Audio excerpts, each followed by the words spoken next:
Okay, my jazz fencing friend, I can only imagine you are as caught up with the excitement, the fever of anticipation in Ottawa that everyone else is over the 5-hour meeting when he doesn't leave the airport, or is the latest word that he will actually venture downtown? Yes, the word is he actually is going to come downtown. They've shut down air traffic over downtown Ottawa for 6 or 7 hours on next Thursday. My God, that's like 5, 6 flights. Yes, that'll be enough time for at least 3 of his cabinet secretaries to quit. So he may actually seek asylum. The kind of week he's been having, he might just ask if he can defect. I would imagine. I mean, the wheels are well and truly off. It sounds like down there. Yeah, he's lost 2 commerce secretaries, a health secretary. His treasury secretary causes the market to drop 5% every time he opens his mouth. And yet here, according to our exclusive Maclean's poll, he's at 82% approval ratings. We may be seeing more of him. Yeah, well, it kind of depends on what your metric is. On the question of whether he's having a good week, he did pass the stimulus package. Now, I'm pretty sure that he just lost your vote, Andrew, but if that was the goal, it worked. He went on, he had a press conference on Monday night, said, this is really urgent, we need to pass this stimulus package. By Tuesday, every pundit in Washington was saying it was a horrible press conference, he's long-winded, he's boring, he was backing the Republicans into a corner. By Wednesday, the House and the Senate had both passed stimulus packages. So if that's a bad week, Stephen Harper could use a few bad weeks like that. Well, but he said, go ahead. Sorry, while that was happening, various parts of him were falling off, which must have been uncomfortable. So it wasn't lovely, but at least he got his main assignment done. But that's the question. I mean, you would think if you control both houses of Congress, you should be able to get your centerpiece legislation in the absolute beginning of your honeymoon phase. You think you should, with an economic crisis around your head, you'd think you should be able to get it through. I think there was a cost in terms of political capital. There was a cost in terms of having made the bold play for the bipartisanship to try to get Republicans on side, annoying a lot of Democrats in the process, and yet at the end of the day, he gets 0 House Republicans and 3 Republican senators. So I guess the question is, what's the long-term cost in terms of is he made to look weak out of this? Is in trying to sort of straddle that divide, as he wind up being caught in between them in a sort of a no man's land? Yeah, well, this will be probably a weird answer to your various questions, but this is why I'm glad Hillary Clinton really put the sticks to him in the primary season, because I never believed that merely by becoming president, merely by people around the world noticing that his middle name was Hussein, all the problems of humanity would melt away. I knew it was always going to be a fight for the guy. Naysayer. I know. Apparently, you've got to believe. That makes me a relative skeptic. Apparently, I knew it was always going to be a fight because politics always is, and it wasn't clear at the beginning that he had any fight in him. I think suitably toughened up, he's got a chance at slogging through, and it looks like slogging through is just about all he's going to be able to do. It really is striking that the wonderful inaugural spirit of bipartisanship lasted about 18 minutes. And I don't want to blame the Republicans, because this argument that he won so he should be able to do what he wants is pretty profoundly anti-democratic. They all won. They all should do what they want. But there's not a lot of sort of kumbaya spirit down there, it seems, at the moment. Well, and there never is. I mean, the notion that simply by winning, even in the Canadian system, it doesn't necessarily mean that everything's over. But certainly in the American system, as George Shultz famously said, that nothing's ever settled here. This is just the beginning of the fight. I guess what the sort of amateur hour of not just of the stimulus bill, but these botched appointments, really, I think one of the things calls into question to me is the experience question. I mean, we all said, yes, this is a bright, talented, once-in-a-lifetime politician, but we all kind of pushed to one side the question of how much actual experience did this guy have. I mean, John F. Kennedy was viewed as a callow youth, and he'd been in Congress for 14 years. Here's a guy who's been in for 2. And maybe we're seeing it. Admittedly, it's early days, and I'm sure he'll climb the learning curve pretty fast. But I think part of what we're seeing here is the cost of on-the-job training.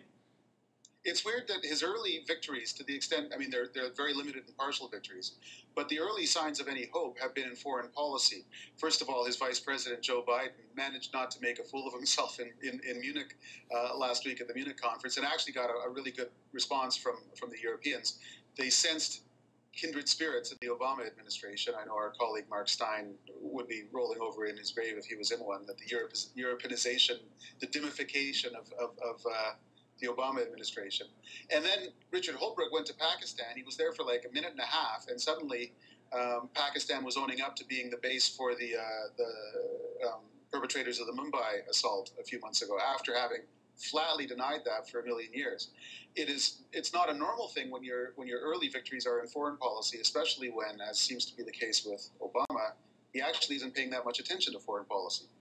What's your sense of what they will actually talk about at this summit? I mean, it's deservedly short, I'm guessing, because this is mostly just a courtesy call. They're going to not want to have anything too substantive that they might actually disagree on. I don't think either side wants to have anything but a kumbaya moment in terms of between the two countries. But can you imagine they'll be talking about anything besides the economy? Will they talk about Afghanistan, do you think? I think probably they're going to talk about Afghanistan in very broad terms. And I don't think 2010, 2011 and the question of whether Canada should extend its deployment is going to come up. They're probably going to say, Mr. President, I think Afghanistan is really important. Yes, Prime Minister, I think you're right, and then move on. What will they move on to? Energy and the environment, the car industry, and protectionism. I think Harper's going to seek reassurances that Obama really is serious about talking down Congress on that. I think the Canadians want a North American energy and the environment trade-off thing, cap and trade versus security of supply for Canadian oil sands and stuff like that, much more than the Americans do. I mean, it's interesting, it's significant to me that Obama is sending Hillary Clinton on her first trip to China to talk about climate change with China. That doesn't sound like a guy who's seeking a North American solution. And I think the Harper administration might be left at the altar on that.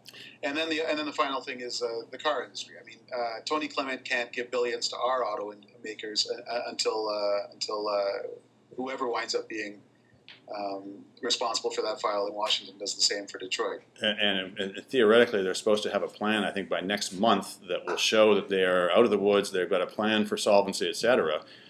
It seems to me it's looking more and more like this is just not going to go anywhere.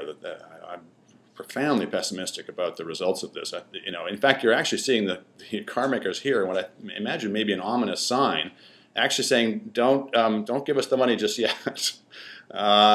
So we will see whether in a month's time whether what's remaining of this plan that they were going to have a bridge to solvency from government money. I'm not so sure that's going to happen. Well, things are happening really fast. I mean, it's going to get a lot worse, probably much faster than either of these governments can get on top of events. I'm trying to sort of gather polling data from around the world, democratically elected leaders in a bunch of different countries, trying to find one who's gotten more popular over the last few months. Because around the world, local populations are blaming their guy for this global crisis. And I think in the end, the Liberals might be pretty happy that they didn't catch that car they went racing after with the coalition absurdity, because I wouldn't want to be in charge right now. Yeah.